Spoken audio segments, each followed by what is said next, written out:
kwento ni Benavides ay, syempre, dahil siya ang tinaguriang founder ng university.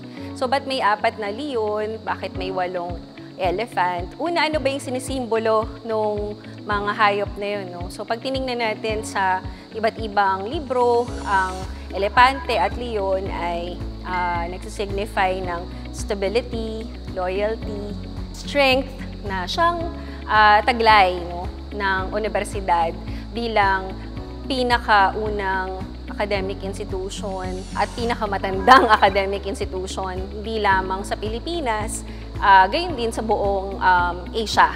Yung 4 na leon ay nagbibigay ng imahe ng Dominican institution bilang ang UST ay under sa mga Dominicano, emblem ng Manila bilang ito ay nasa siyudad ng Manila, ang seal ng Holy See bilang ito ay pontifical, at ang coat of arms ng Spain bilang ito ay kinoconsider ding Royal University.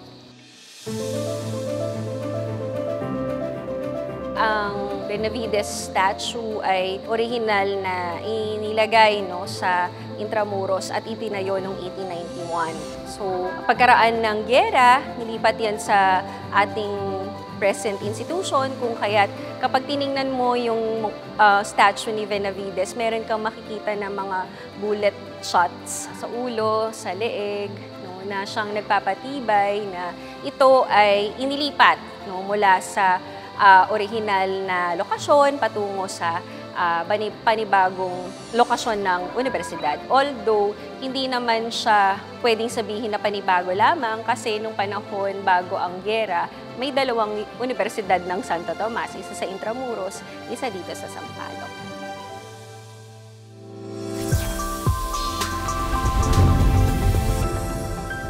Kaya sa mga kapuso nating on the go, tutukan nyo ang live stream ng ating programa sa official accounts ng GMA Network, pati na rin sa YouTube at Facebook.